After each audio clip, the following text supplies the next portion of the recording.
Welcome to the weekly update, where I'll go over the action in the market for the week of September 22nd through the 26th, and we'll see how things look for the week of September 29th through October 3rd.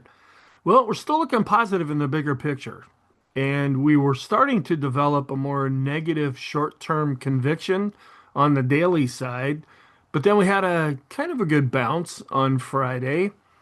And we are kind of not really seeing much conviction at all in the short term. Our short term indicators are kind of floundering around in the middle.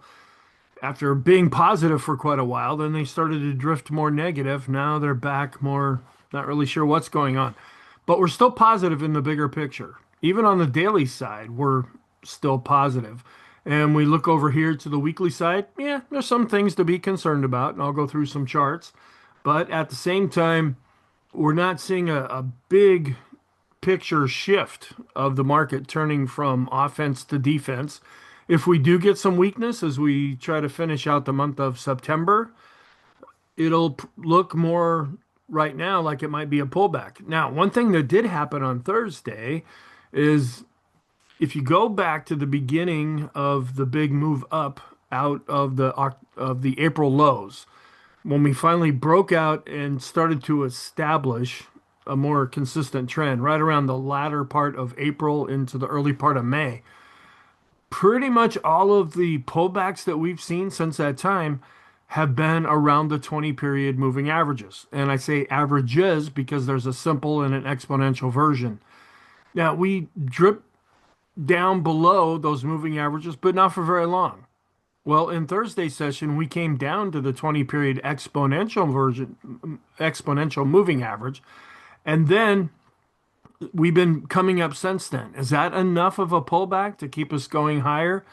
There was a bit of a gap on some of the indexes that we follow from Wednesday to Thursday. That was filled on Friday. Is that going to fill the gap and turn and go lower? Now, we saw another fill the gap back in August where we filled the gap and just kept going up after that. So we're still looking pretty positive now, but at the same time, a little vulnerable due to seasonality. We're seeing the 10-year yield going back up just a little bit. We're seeing the dollar now having a short-term uptrend.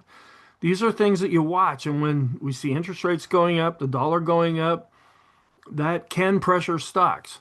And of course, all these geopolitical things going on with some new tariff announcements that are coming out, at least as of the latter part of the week, this past week. So for the week, we were down 0.31%. So not much of a pullback at all, just down a third of a percent there. And we were above average with volume. Now, one thing to be aware of is in Friday's session when we had the bounce, that was on below average volume.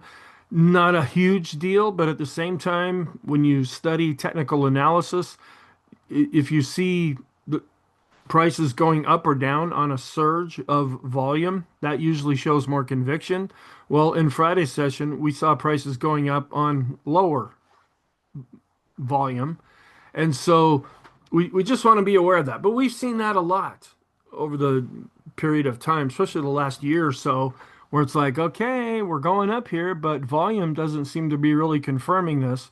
And it still turned out to be okay. But it's just something we want to be aware of anyway. Then we are positive with our technicals, and I'll go through some areas that might be producing a bit of concerns there. I talked about interest rates kind of inching their way back up, not at the 4.5% level. I mean, we're back up to almost 4.2%. We're at 4.19% right now. So there's still a ways to go, but it's kind of interesting that the Fed comes out and cuts rates. And since that time, after testing the 4% level with the 10-year yield, we've been going back up. You would think it would be just the opposite, that if the Fed cuts rates to a lower rate, you would think that the 10-year yield and other maturities, they would actually decline as well. It's not happening with the 10-year, which we saw this a year ago when they cut rates 0.5%, a year ago, September 2024, and we also saw it when they cut rates in December. And the market still did okay after that, but it goes kind of against what you would think would happen. And there's new tariffs coming out now that I'll go through here in just a moment. Of course, the geopolitical things that are happening, Middle East, Russia, Ukraine, domestic issues going on, but the market seems to be kind of in a separate reality right now when it comes to all the crazy stuff going on. And now we're not dealing with earnings, but as we get into October, earnings season is going to start to ramp up again because the end of September is going to be the end of the third quarter, and that could produce some bumping around as we still have 2 trading days left in September. And a lot of money managers may do some window dressing. There may be some selling of dogs and buying of good stocks, and just so that they can send out their quarterly reports and make it look a little bit better. There doesn't seem to be much of an issue now about going into a recession. In fact, that was confirmed this week. If anything, we're getting a little concerned that the economic reports that have been coming out are too strong. And the market's been going up with this assumption, not really assuming themselves, but based on what the Fed has said, that they're going to cut rates in October and it's likely to happen in December and possibly into 2026. The market likes that, especially when we're cutting rates with the economy doing okay. Well, after the market started to take that stance, we started to get stronger than expected economic data. And now it's like, wait a minute, if the economy's roaring a little faster than we thought, are they going to not cut rates now? Maybe the Fed will feel that they don't need to cut rates. The economy is doing just fine. So that's kind of the little scenario that the market's dealing with right now. And we did get some Fed speak throughout the week, and it's depending on who they quote. They're, yeah, I want rate cuts. No, I don't. We're just fine. We're doing terrible. Depends on whoever does the quote. We seem to hear something just a little bit different. And then as far as our trend, we're still not trending. Now we're trying to turn up with the ADX, but we haven't crossed above the moving average. And this is where we were a week ago. We haven't been able to start a new trend on the weekly chart. Now we're also starting to see weakness coming into the trend on the short and intermediate term daily charts, but we're still positive across all the time frames. The green line is still above the red line on the short side and intermediate term side on the daily charts, and still above the green line still above on the weekly chart as well. So we're still positive that way. All right, so for the week, the Dow was down 0.1%, virtually unchanged. NASDAQ down the most, 0.7%. We were down 0.3% with the S&P. And small caps, they're kind of, it's like a last week or 2 weeks, the idea of the Fed cutting rates saw a lot of money going into small caps. And it's like, yay, because they tend to thrive more in that kind of an environment with interest rates going down. Well, now that that might be in question, we saw some weakness in the small caps this week with the Russell 2000. Okay, so here are some bullet points. Stocks had a choppy week mixed with record highs. Earlier in the week, it's like, here we go. We're just off to the races. Everything is fine. We're just going to set new high after new high. But then we started to see pullbacks later on. There was enthusiasm over tech and AI headlines earlier in the week, which gave way to valuation concerns. And this to me is just like, okay, we don't know what else to call it. Let's just call it valuation concerns. We've been overvalued for years now. And suddenly it's like, oh, okay, we're going to sell and we're going to blame it on valuation. It's just like a scapegoat here to pin it on something. And then Fed commentary, which was kind of mixed as it was coming out, and stronger than expected economic data. This had a little bit more of an impact on the market, was the strong data. So investors' doubts over NVIDIA's open AI partnership. It's like, okay, how's that going to work? And resilient labor economic data, because we saw jobless claims really fall, and continuing claims are still high but coming down. And this has dampened expectations for further rate cuts, which weighed on sentiment. It's like, okay, maybe we don't have this all figured out after all. And then overall, the markets remain near record highs. We're not that far away, even though we did pull back this week with the S&P, but they're grappling with stretched valuations. Again, here's that catch-all scapegoat, shifting Fed expectations, getting a little bit more hawkish rather than dovish, and policy risks, including tariffs and possible government shutdown. That's coming back into play now, which is a political maneuvering trick. It's like, yeah, we're going to close down Yosemite and somebody's not going to get their Social Security. That's what they use to appeal to people's emotions, and it sounds good and it looks good on for headlines. And then typically what will happen is they, at the 11th hour, when they're done doing their political posturing, they'll just kick the can further down the road. Because we were here not very long ago as well. And here we go again. And there'll be another one probably as we get closer to the end of 2025. All right, so here is the chart that I show every week. We're still down here. We haven't come down to that 2% level. We did get the core PCE on Friday, and we're stubbornly just closer to 3%, like 2.9, 2.7, 2.8. We've been right around that level instead of the Fed's desire to come all the way down to 2%. That hasn't happened, but we're still in this lower range overall. And again, just remember things can change like we saw back in the mid to late 70s. Also, we're at 4.19% with the 10-year yield, which is still above 4.02%. That's why we see earnings, although robust and although positive, aren't as robust and as positive as they had originally thought they would be, nor would they be if we were under this 4.02% level. This has not been changed. Now, in the upcoming week, we're going to get the employment situation report on Friday, and this chart will be updated at that time, as will this chart. But I still include them because I have new people watching the videos all the time, and just to give you an idea of where we're at with these things. Only one post by FactSet this week. Industry analysts project 11% increase. Now, if we have some kind of a decline, they'll be projecting a 15% decrease. I mean, these guys just they follow what's already happening and just go with the flow. But they think the S&P is going to be up 11% over like a year from now.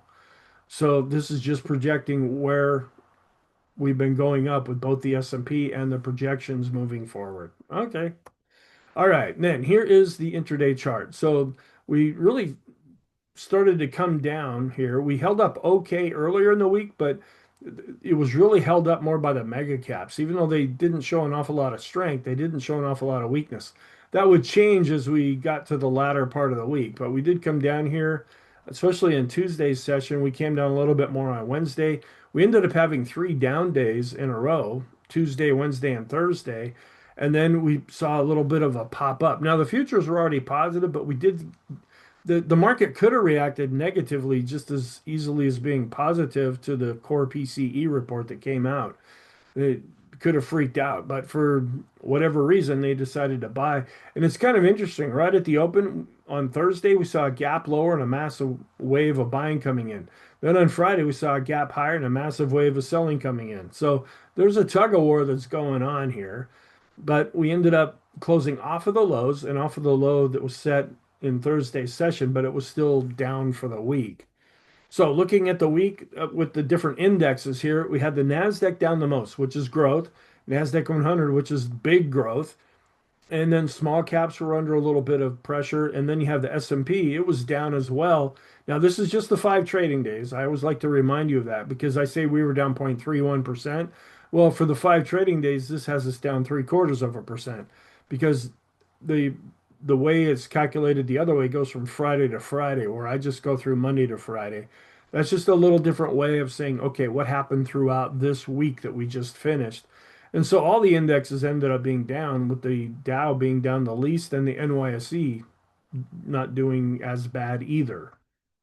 So, but looking at going back to the beginning of the year, we are positive though, with the NASDAQ and NASDAQ leading things higher, with the S&P in third place, and small caps and mid caps are also positive so far year to date. Looking at the sectors, since we had a down week, we had materials that were down the most. I sort this according to what was down the most, and staples, which is a defensive area, healthcare, defensive. But then we had communication, which is a growth area that ended up being down, and discretionary, which has been doing pretty well. But when we look at the discretionary to staples ratios, that's holding up fairly well because staples are getting hit pretty hard right now. And so discretionary is not, it's doing pretty good by itself. Now on Friday, Tesla had a really good day, up over 4%. But I look at an equal weighted version of the discretionary sector. But and then financials ended up being down. They're still underperforming the S&P 500 on the daily side. But then we had energy bouncing back up. So we're seeing a little bit more of that shift. Energy going up, growth areas going down, and a lot of things kind of stuck right in the middle there. Looking at the scooter score over on the right-hand side, we still have tech looking the best at 93.4. Then respectable is communication and discretionary. And these are the three areas that you want to see doing well when the market is more positive. And they are more positive. And then the weaker areas would be real estate, materials, healthcare, and staples. And this actually works to the market's favor because staples are toilet paper and toothpaste. They're value areas, things that you have to have no matter what's going on in the economy. And when that is underperforming, that usually means growth is outperforming and discretionary is outperforming, and the market is more positive. So looking at the trading week here, where we had energy was up, followed by utilities, real estate, staples, and then discretionary was up just a little bit. And then we had materials, tech, and healthcare being down slightly. Going back to the beginning of 2025, we still have healthcare, staples, which has they're going down now, which is more positive for the market unless you own some of those stocks. And then real estate, materials, discretionary, improving, but still negative year to date. They still have some making up to do with that. Where communication and tech, these are the two big growth areas, they still are leading so far in 2025. And we're seeing an awful lot of green and red. Almost looks like Christmas here where Apple was up, Nvidia was up a little bit, Microsoft ended up being down. We had Oracle giving back some of the massive gains that it had been seeing. This is in the tech sector, so kind of a mix of green and red here. But we look at communication, you have both Google stocks and Meta, they're red, and they were down more, and that's what drove that down. We had Amazon down over 5% and Tesla up 3 1/3%. It got most of that and then some in Friday's session. And then the financials, kind of some green and red along the way, a little bit of a mixed picture there. Healthcare, an awful lot of red, but a little bit of green spotted in there. And then staples, also seeing a bit of a mixed bag here. But you look at utilities, almost all green here and almost all green with energy. And the energy was the strongest area this past week. So looking at the relative rotation graph, we're still, again, this goes over the last year, not the last week or month or what have you. This tries to take a bigger picture look where we're seeing tech actually coming down. It's more yellow, that's neutral, and actually going down and to the left. That and that's showing some weakness overall, where we're seeing communication and um, discretionary actually improving here. And we're seeing a little bit of improvement here with healthcare, but then a lot of these areas are still in the red, just kind of floundering around and not really turning positive.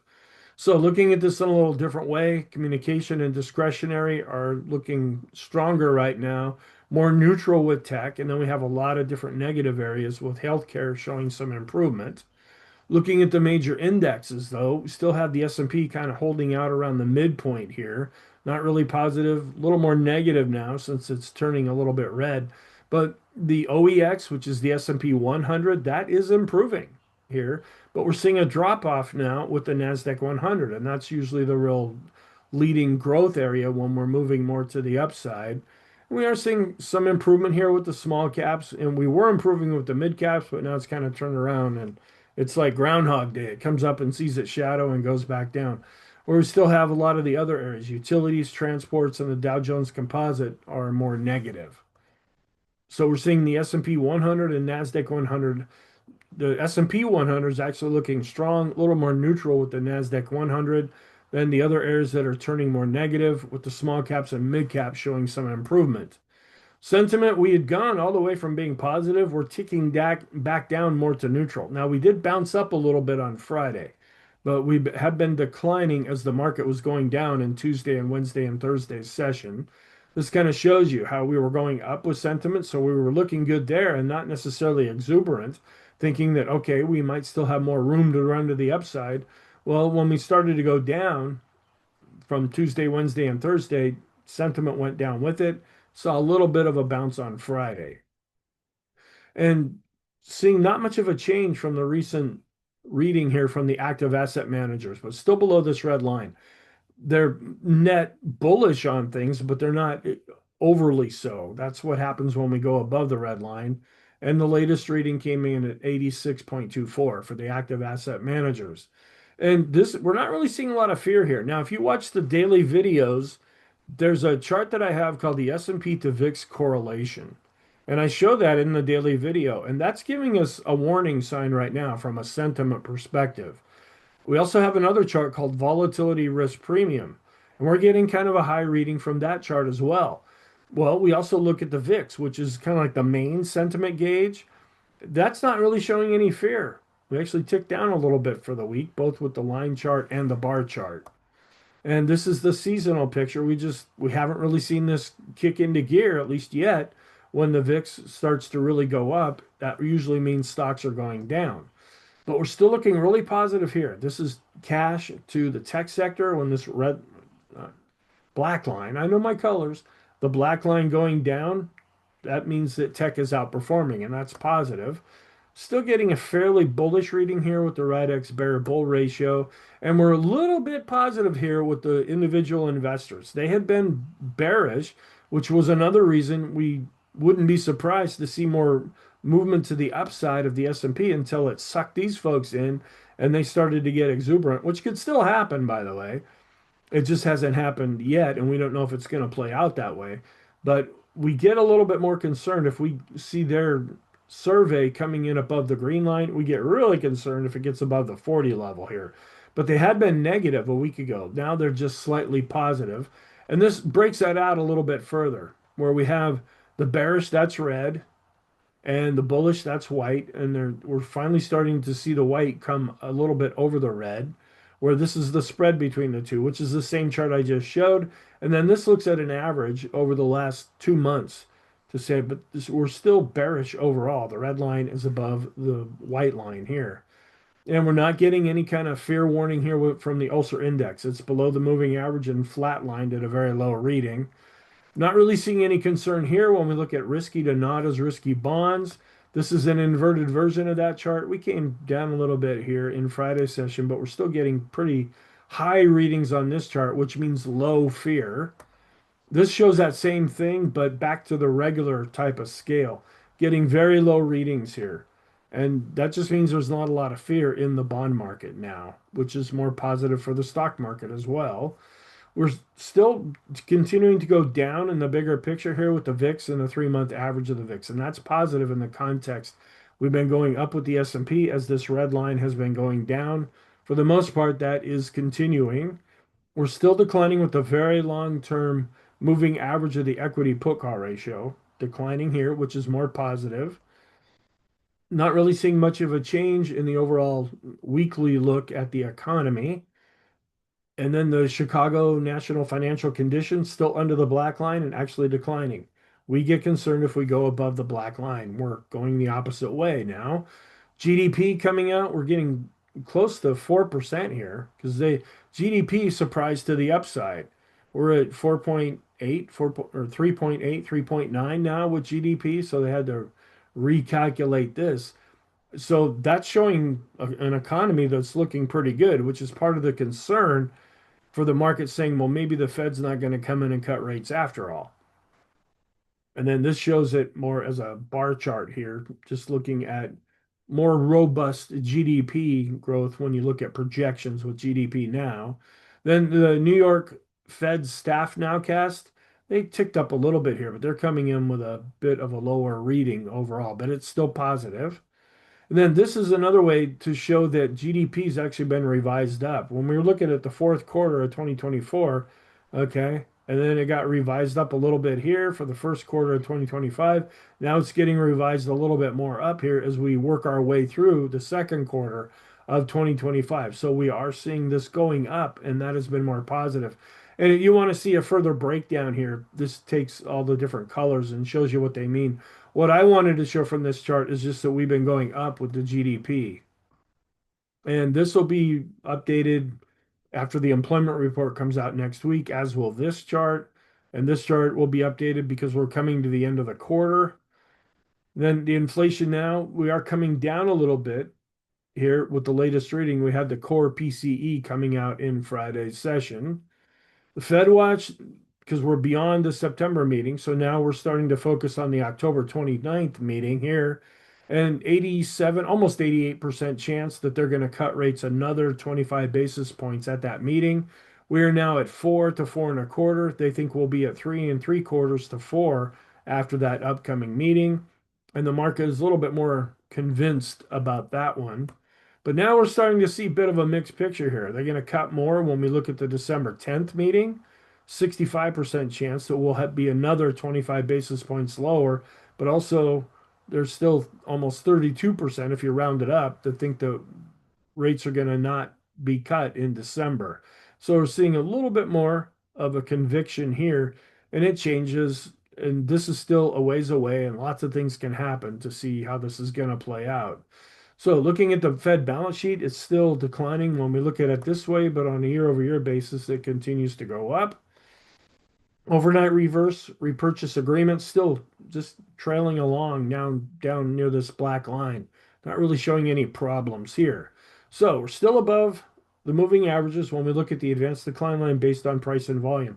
And we did break out and set a new high based on volume. We haven't quite set a new high based on price, but this is still looking pretty solid longer term. We're still looking good on the daily side as well, but it's showing a little bit more weakness. And I forgot to take this circle-y thing out here, but we're still declining when we look at the 4-week moving average of the highs minus the lows, pretty much flat with the 10-week moving average. We're still seeing more blue. They're not seeing blue. We're seeing more green than red right here. And it's still looking fairly good when we look over on the daily side. And we're still above zero and going up with the advanced decline ratio, both the short and intermediate term chart.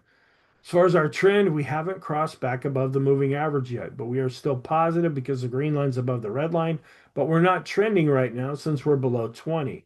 Now we'll see some kind of a conviction as it builds because this is the second week we've seen this not trending now. It actually has been going back over the last few months here, but we didn't see enough movement within the week to actually show any real conviction in the bigger picture. All right, and this not generating a signal right now, the mass index. Still positive with the Arun. The green is above the red, and that is positive. Maybe a little extreme positive here with the oscillator down at the bottom. So the daily chart, and I've been trying to point this out in the daily videos. We hit this pivot point. We didn't really hit any overhead resistance with the NASDAQ 100. We're hitting a little bit with the Dow right now. But when we got up to this pivot point here, that's about where we stopped. And so far, we haven't been able to go back above that level. So we'll want to keep an eye on that to see if we're actually able to break above these previous highs. That would involve setting a new all-time high with the S&P.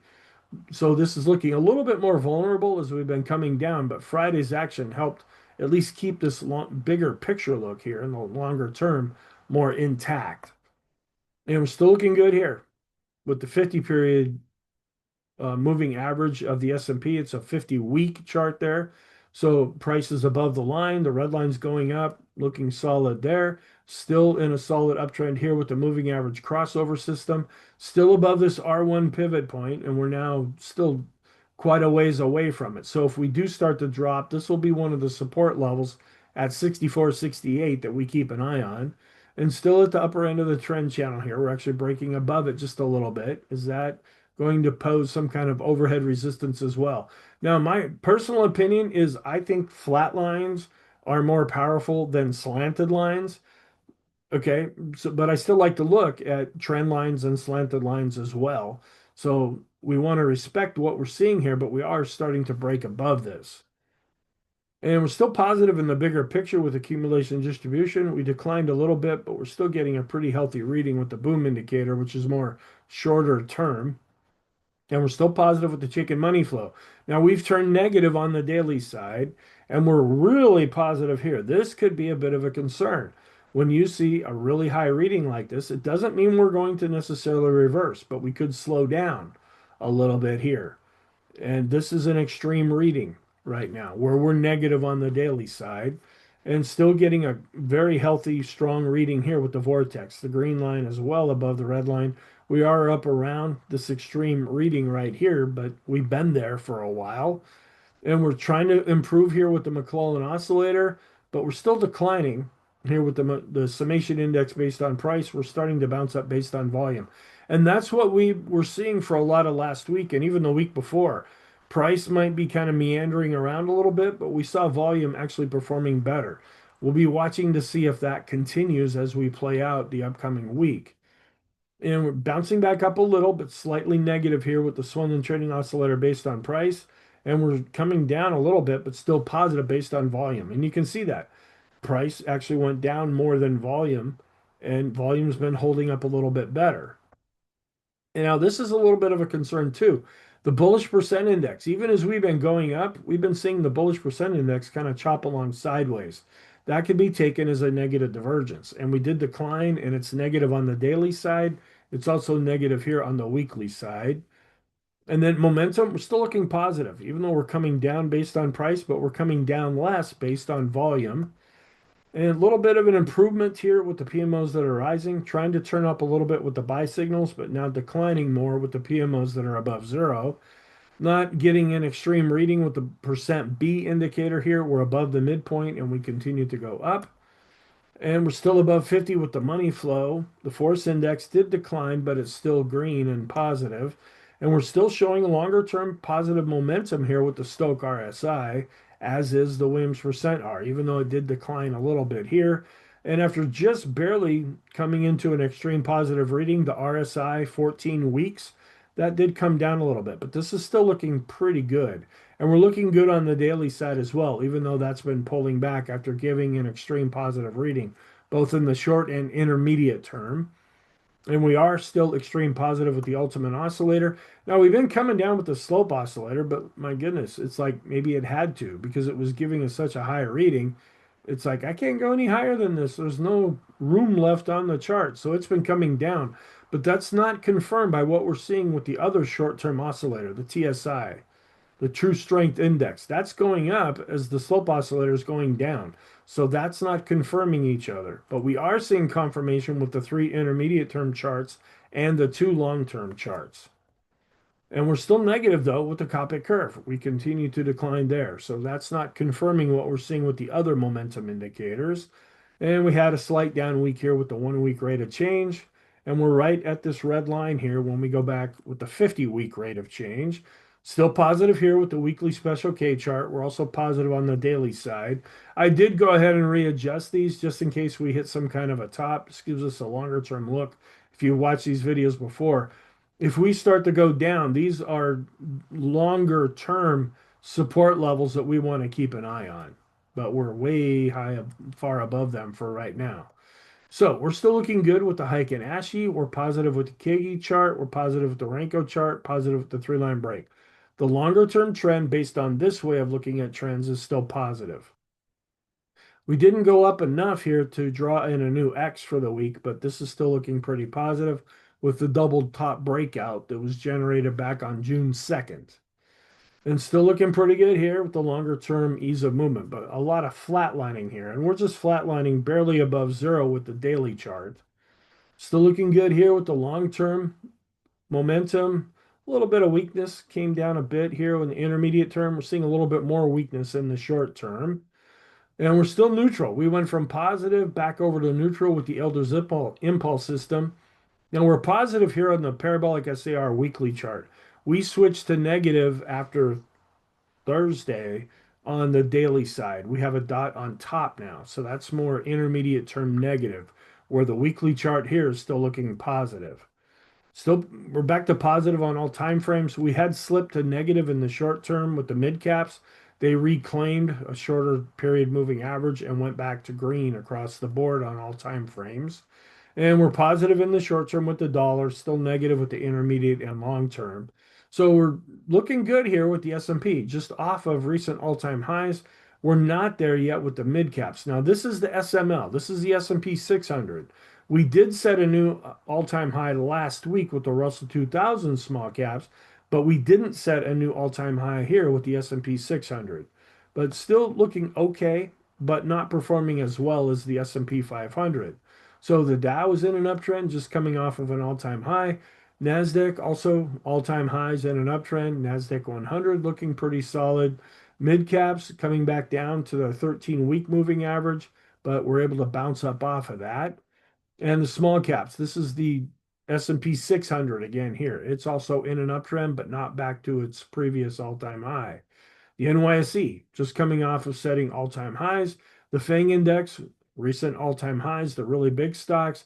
And then all stocks, which are US and international, ticked down a little bit, but still looking really solid in the bigger picture. ARK is still in an uptrend above its 50-day moving average.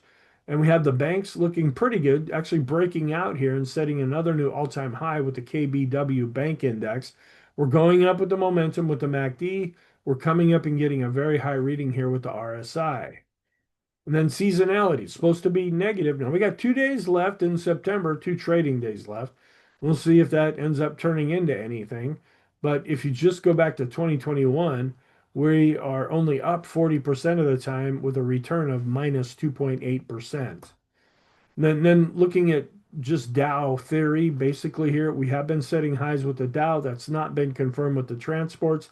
We have been seeing a bit of a bounce back here with the utilities, but they're not back to their all-time highs either. Broader market still just kind of moseying along sideways here with the CRB index, which are commodities. And we're still in a downtrend, but trying to turn back up here with the weekly US dollar index chart and still in an uptrend with copper. Now, if we see stronger than expected economic reports, that ought to help copper do better. It was up over 3% on the week. And oil is starting to go back up a little bit. It had come down into the lower 60s. Now it's working its way back into the mid 60s. And gold just keeps going to the moon. And silver even goes beyond the moon a little bit here. Been doing really well. And we're still in an uptrend with the total bond ETF, the weekly chart. We're still looking good with the monthly chart of the stock to bond ratio.